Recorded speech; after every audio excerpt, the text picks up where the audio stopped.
déjeme saludar a nuestras dos amigas, a nuestras dos compañeras, la licenciada Laura Ceballos Alcázar, abogada por la UNAM, con especialidad en Derecho Electoral y colaboradora de Sin Línea MX. Licenciada, ¿cómo estás? Te saludo con mucho gusto. Vicente, muy buenos días, feliz lunes, feliz inicio de semana y saludos a todos los compañeros aquí en el chat, a mi comadrita Lina, a Ceci, a don David y a todos por ahí. Muchas gracias. Te saludo con mucho gusto y también saludo precisamente a nuestra reina de Xochimilco, nuestra querida Alina Duarte. ¿Cómo estás, Alina? Hola, ¿qué tal, Vicente? Saludos a ti, a Laura, a Ceci, a todo el equipo y al auditorio de Sin Censura.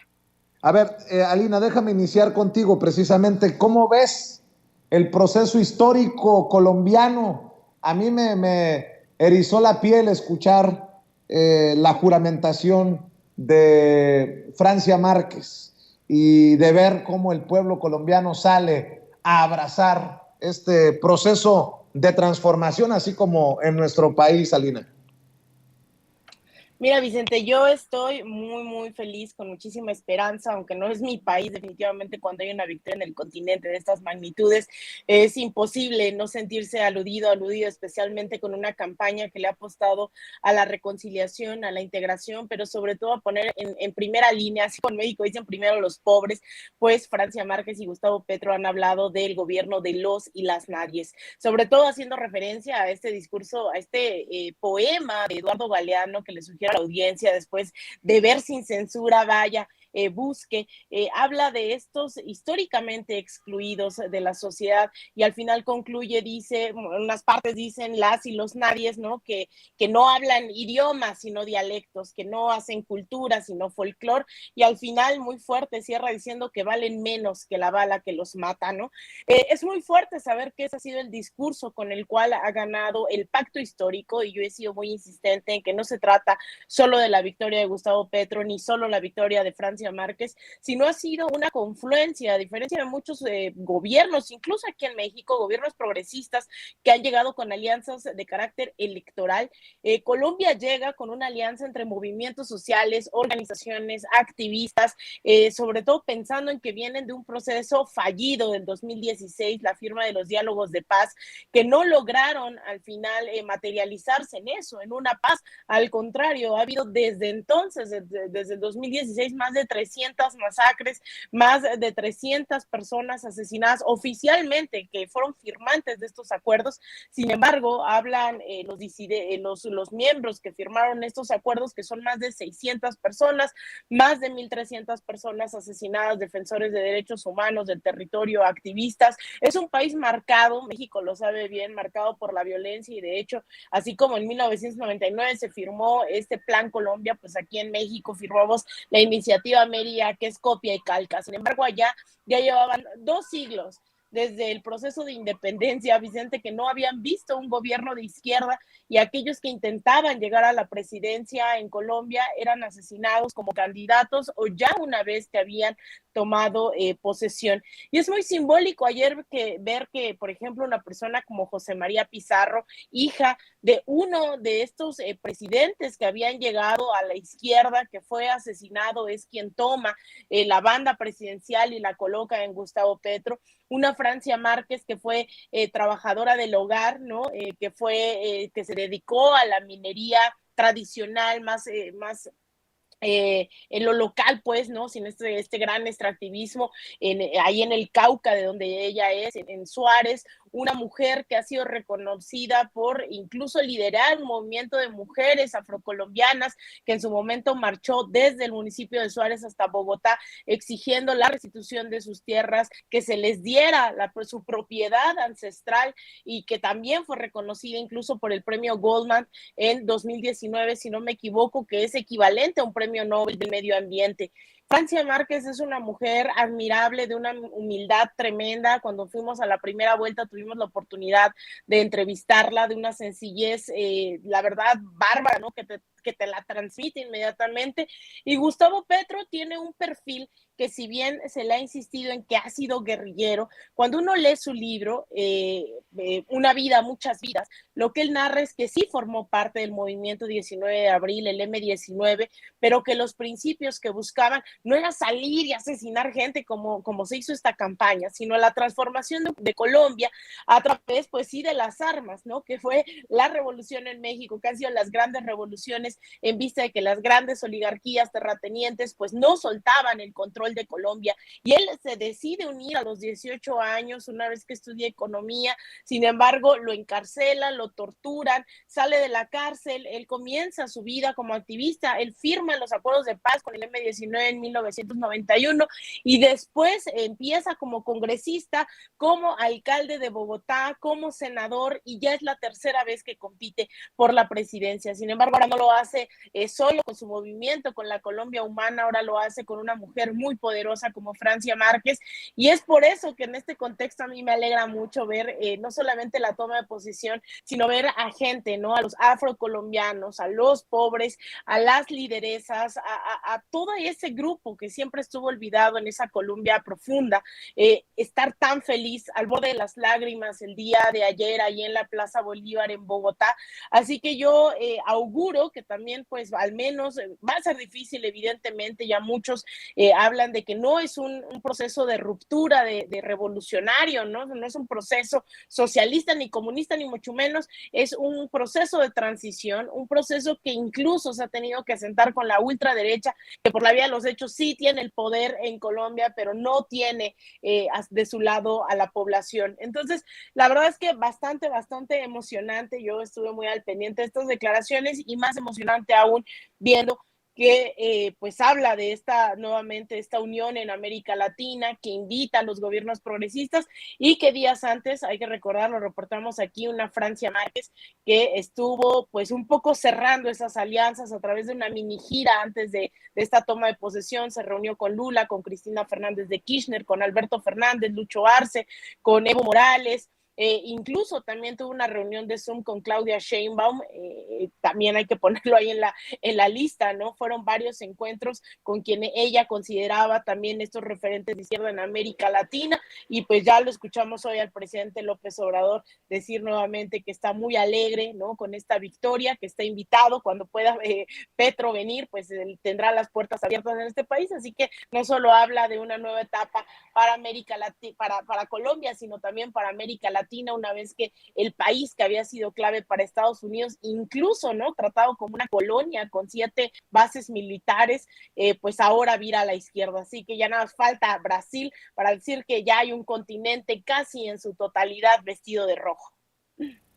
Mi querida Laura, Colombia con su proceso de transformación, una transformación casi generalizada en América Latina, y ahí en el centro Andrés Manuel López Obrador, quien no va a la toma de posesión de Gustavo Petro, que está en el tema de la mina en Coahuila. Va la esposa del presidente, Beatriz Gutiérrez Müller. Obviamente allí estuvo también el canciller Marcelo Ebrard. La verdad es que sí. Bueno, quiero decirle a Lina que su artículo está sensacional, que lo tuve que promover ahorita yo en mi programa, porque de verdad que sí es una crónica muy rica de las dos vueltas, pero sobre todo de una construcción de una nueva Colombia. A mí también me emociona muchísimo porque vemos a un hombre del pueblo y a una mujer del pueblo que pues justamente en rechazo de todos estos establishments y a todos estos cánones en donde la gente que gobierna tiene que provenir con el visto bueno de un país de cuyo nombre no queremos hablar ahorita, pero que empieza con Estados y termina con Unidos. La gente hoy se siente, pues se ve a sí misma en esta cambio de hacer en Colombia. Hoy los y las nadie son Francia Márquez y Gustavo Petro. Y de ahí no creo que haya algo que objetar. A mí me da mucha alegría, me brinco de alegría de saber que sí, cada vez son más los países, o más bien, cada vez son menos los países que no pertenecen a esta ola de progreso, de defensa de su soberanía, de defensa de su población.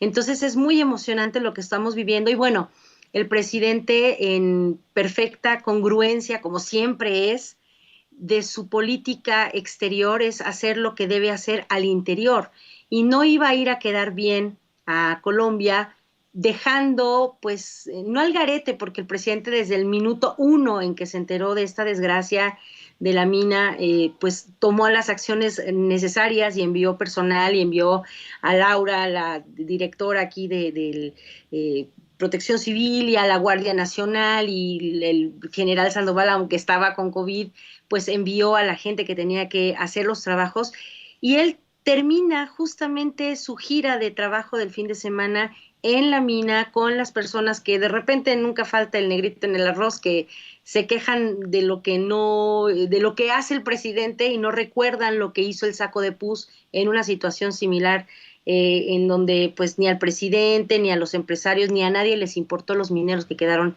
sepultados en pasta de conchos. Entonces el presidente, pues en un actuar congruente, envía como emisaria a la doctora Beatriz Gutiérrez, que además, bueno, mujer de lujo, la dama de lujo que fue a representarlo en lo personal, y en lo diplomático, pues a un Marcelo Ebrard que hace un trabajo extraordinario como representante de nuestra nación con los diferentes pueblos del mundo. Así que yo también estoy contenta de una toma de protesta que pone a los y a las nadie en el lugar que siempre ha tenido cada pueblo soberano, y que le han arrebatado sistemáticamente quienes dirigían antes al mundo. Y hoy es la gente, hoy son las mujeres, son los indígenas, son los afromexicanos, afrocolombianos, la gente afro que de repente hasta no tenía identidad. Y hoy nos da mucho gusto ver un cambio de pensamiento en el mundo, en la patria grande. Así que felicidades, Colombia, qué bien lo han estado haciendo. Así es. Oye, Alina, tienes que salir corriendo, pero antes de que te vayas, pues la corresponsal de Proceso, Dalila Escobar, le recrimina, por decirlo de alguna manera, al presidente Andrés Manuel López Obrador el tema de los decretos. El presidente dice que hay que cumplirle, hay que entregarle cuentas al pueblo, luego de que el presidente asumiera responsabilidades y hablara de decretos para que la Guardia Nacional ya forme parte de la Secretaría de la Defensa Nacional, entre otros temas, Alina. Pues mira, Vicente, yo creo que va a ser el tema más controversial todavía de la administración, entre otros, ¿no? Hemos visto el actuar distinto, creo que ese es uno de los tantos puntos que hay que poner sobre la mesa, mientras en pasta de concho se olvidaba a la gente, ¿no? Y se dejaba ahí porque ni siquiera les interesaba al gobierno. Pues ahora hay un gobierno que pone a disposición a cientos de elementos para el rescate de los mineros, y que espero también eso genere, ¿no?, una oleada de exigencias para el trato digno de las y los trabajadores en estas condiciones. Hemos visto un gobierno que ha redistribuido las riquezas del gobierno a través de programas sociales que no existían y que ahora incluso están elevados a rango constitucional, y hemos visto también a un gobierno que ha estado pues metido en las mismas estructuras, pues, que así decirlo, que han tenido que enfrentarse otros gobiernos de la región, toda vez que llevamos 500 años siendo tratados como colonias, ¿no? Que hemos sido víctimas del saqueo, y cuando nuestras naciones se quieren desarrollar, cuando quieren no depender de potencias extranjeras, ¿no? Vienen los golpes de Estado, las desestabilizaciones, y vienen gobiernos impuestos. Y ese es el caso con el tema del desarrollo y la infraestructura dentro de la península y los grandes megaproyectos que al final creen que México puede transitar hacia una economía independiente de la noche a la mañana y olvidarnos de esta dependencia estructural con otros países. Y eso es el Tren Maya, y ahí hay que situarlo con el hecho de tener en el olvido a las comunidades por ser indígenas, por ser rurales, por ser lo que sea, simplemente robarles su territorio, extraer de ellos lo que se requiera y dejarles sumidos en la pobreza. Entonces, yo creo que cuando se pregunta esto, se olvida mucho a las comunidades que dijeron sí al Tren Maya, a las que sí se les consultó. Hubo otras tantas que dijeron que no, se hicieron las consultas, todavía había ahí duda de la legitimidad o no de las mismas. Sin embargo, creo que hay mucho egoísmo y a veces se olvida, ¿no? Esta argumentación totalmente colonial para decir quién sí y quién no merece ese acceso al desarrollo. Y por otro lado, pues lo habíamos hablado aquí, Vicente, aquella ocasión, decir que hay que estar muy al pendientes también de las consecuencias que traen estos megaproyectos. Si dentro de nuestros barrios, colonias, en la Ciudad de México, en Xochimilco, ese es el gran tema, ¿no? Cuando se quiso instaurar un Walmart y la gente de ahí dijimos no, pues al final se instaló un Chedraui y quienes pagaron las consecuencias fueron las pequeñas tienditas de alrededor que terminaron trabajando para el Chedraui allí en Santiago Tepalcatlalpan. Eso generan los proyectos cuando no se tiene cuidado sobre las implicaciones que esto va a tener.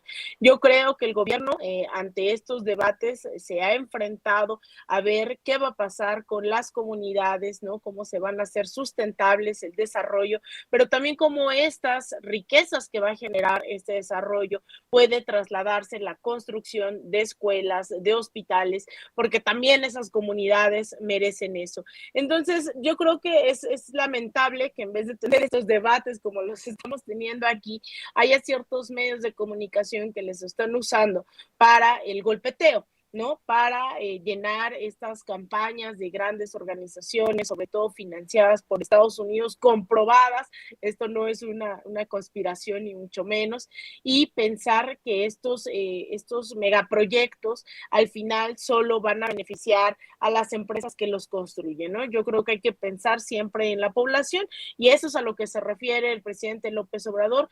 Tenemos una deuda histórica con los pueblos originarios, tenemos una carencia, ¿no? En términos de vías de comunicación, en términos de desarrollo dentro de estas comunidades, y creo que tenemos que seguir poniendo, dan los adelantos semanalmente, yo creo que tenemos que seguir pensando en cómo vamos a darle seguimiento una vez que se termine este Tren Maya para que las comunidades también no tengan que decidir entre sumergirse en la lógica turística y respetar los usos y costumbres que ellos y ellas tienen. Así que pues hay muchos debates ahí, sin embargo a mí me alegra que también hoy se esté pensando en cómo incluir a estas comunidades a los grandes debates del México del siglo XXI. Así es. Oye, Alina, sé que tienes que salir corriendo. ¿Por qué no cierras invitando a la gente a tus trincheras? Muchas gracias, Vicente. Yo las y los invito a que me sigan en Twitter, en @Alina Duarte_, en Instagram _Alina Duarte, en Facebook.com /Alina Duarte periodista. Ahí están todos el artículo que comenta Laura. Te agradezco también haberlo difundido para el Council on Hemispheric Affairs. Es una especie de think tank en Washington. Publiqué un largo artículo sobre Colombia, las y los nadie, que les invitaría que puedan revisar. También un reportaje en Canal 14 en los medios públicos sobre lo mismo. Y pues Vicente, agradecerte siempre el espacio y estar listo para el debate, y nos debemos mesas y mesas y mesas sobre Colombia, sobre América Latina. Te mando un abrazo a ti, a Laura, a Ceci, a toda la audiencia y al equipo de Sin Censura. Gracias, querida Lina. Y licenciada Laura Ceballos, opinión. Le pregunta a Dalila Escobar si es la ruta democrática la de los decretos. Se ve que no les queda claro a muchos de qué se trata y qué es lo que se hace sin violar la Constitución, Laura. A ver, a doña Dalila le hacen falta unas clases de poquito derecho. La democracia, que es justamente la que llevó al presidente a ser presidente, lo coloca en la silla presidencial con una abrumadora mayoría de los ciudadanos que fuimos a votar. Pero además, digamos que el presidente tiene una serie de facultades consagradas por la propia Constitución, y entre ellas está, pues precisamente, mandar a que se hagan estas cosas por la vía, digamos que sin preguntarle al Congreso, nada más pidiendo, bueno, paloméamelo y entonces ya lo apruebo. Hacer un decreto. Esos famosos decretazos que estuvimos viendo cómo se enojaban los prianistas. ¡Ay, ¿por qué el presidente? Porque es su facultad. No está violando la ley en ningún modo. Ahora, el presidente ha querido ser muy constructor de puentes, ha querido invitar a la oposición a que se sumen, a que logren entender que la soberanía del país depende en gran medida de que deje de existir esta continuidad de entregar todo a gobiernos extranjeros o a grupos de poder económico dentro del país. Por ejemplo, cuando hablamos de la reforma eléctrica, dijimos que era importante que no tuviéramos este vicio de quererle entregar a una empresa particular de México o del mundo el derecho de producir, distribuir y cobrar la luz al precio que quisiera, porque para eso nosotros tenemos una empresa del Estado que hace esas funciones y las hace siempre con la idea de mejorar las condiciones de vida de las personas, siendo la luz un derecho que se puede considerar humano, porque hoy no podemos concebir ni las comunicaciones, ni la salud, ni las operaciones bancarias, ni la escuela, por ejemplo, si no hay luz. Entonces, si nosotros le damos la oportunidad a una empresa extranjera, pues puede venir a cobrarla a lo que se le hinchen las patas, lo que está sucediendo en España. Lo mismo con la situación de la Guardia Nacional, con la situación de la reforma electoral y cuántas otras más que podrían haber sido, digamos que dictadas por decreto, porque el presidente puede, porque es una de sus facultades. Sin embargo, regresando a la idea el presidente ha querido darles la oportunidad de sumarse, decirles, a ver, abramos debate, entiendan cómo es que la gente quiere que se lleven a cabo estos foros, quiere escuchar, participen, pero como son tan cerrados, como son unos opositodos, así les dijeran, oigan, miren, esto va a servir para que ustedes respiren mejor y tengan buena vida. No, tampoco nos cancelamos. En el avión se caen estas mangueritas de oxígeno y con tal de llevarle la contraria al presidente que fuera el capitán y les dijeran, oigan, pónganselas. No, con tal de llevarle la contraria las arrancamos y nos morimos sin respirar, pero no te vamos a hacer el caldo gordo.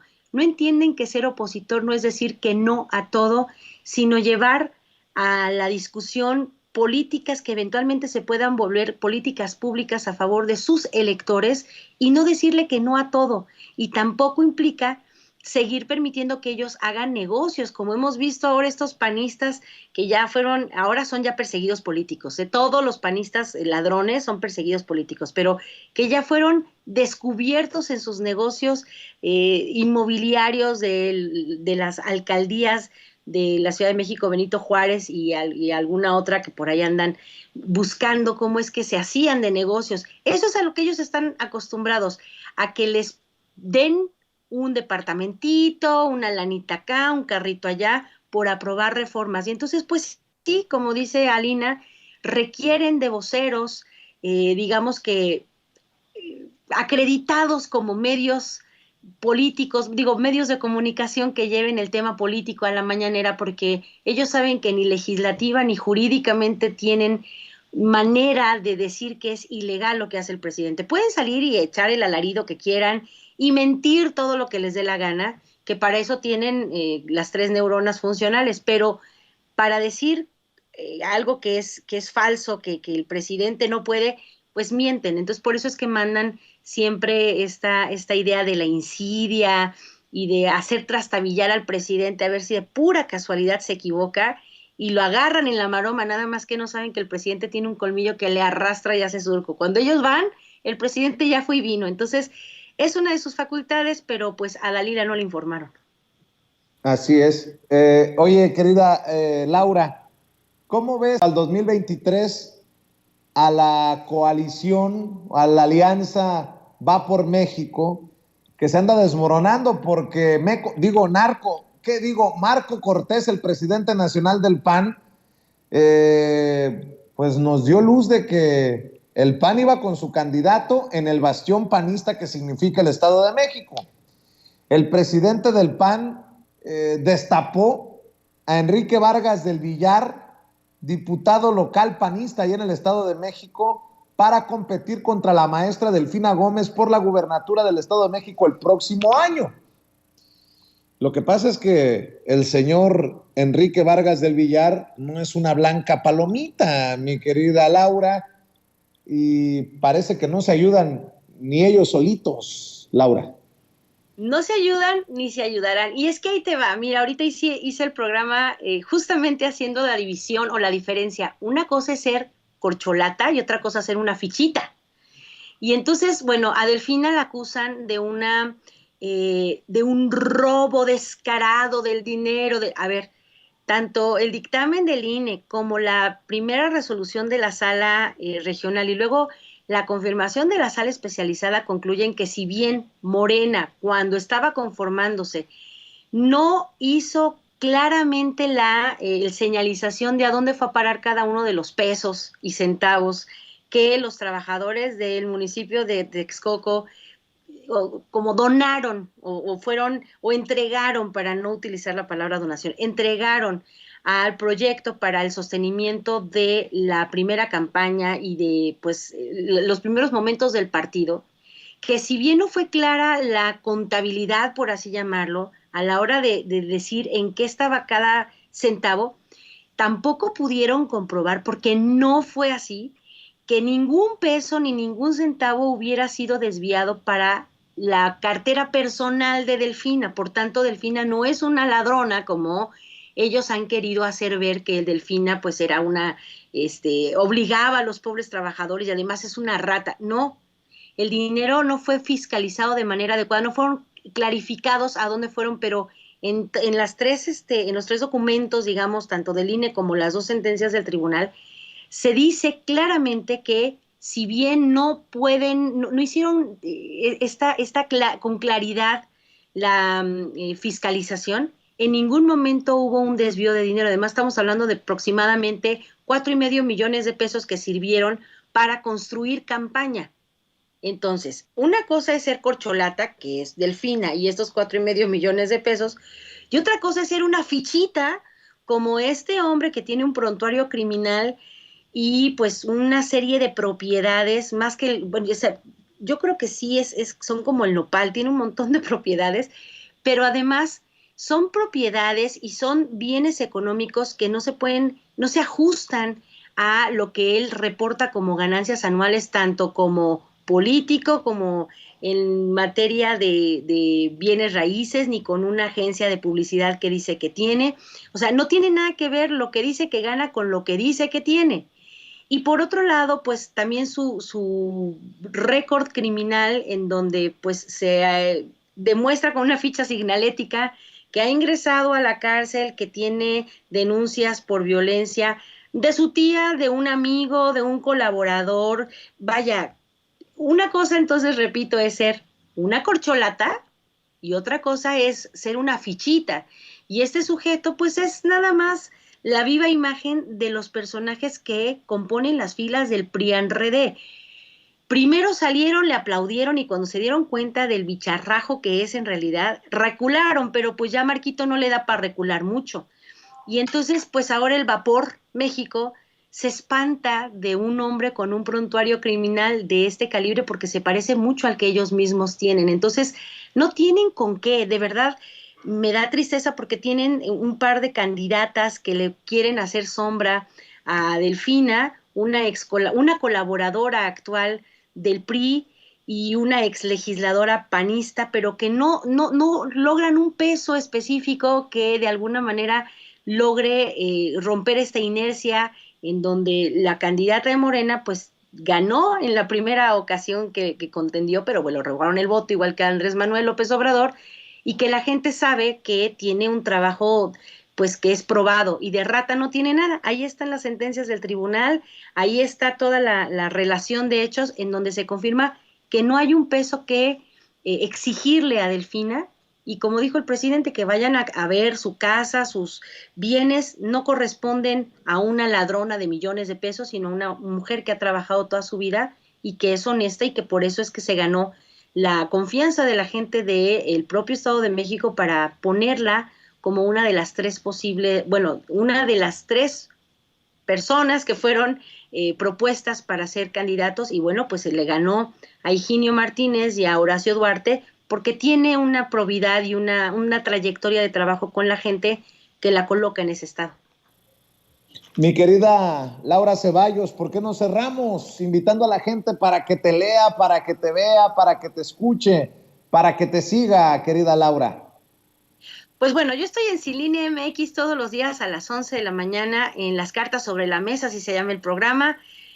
tenemos generalmente análisis que tienen que ver con el tema de política y electoral, que es en el mundo en el que a mí me gusta moverme. Y también fíjate que he estado escribiendo ya algunos meses atrás, siempre se me olvida, en Políticos al Desnudo con el maestro José García. Entonces ahí están también mis columnas que me publican los miércoles o jueves, dependiendo. Y bueno, también mis participaciones en Sin Línea MX, en el portal que tenemos y que también les invitamos a que conozcan, porque está bien bonito. Y pues nada, en Twitter soy @CeballosLaura y en Facebook Laura Ceballos, para quienes gusten acompañarme. Y muchas gracias, Vicente, por este espacio padrísimo que comparto contigo y con Alina todos los lunes. Gracias, querida licenciada, la licenciada Laura Ceballos Alcázar, hablando sin censura.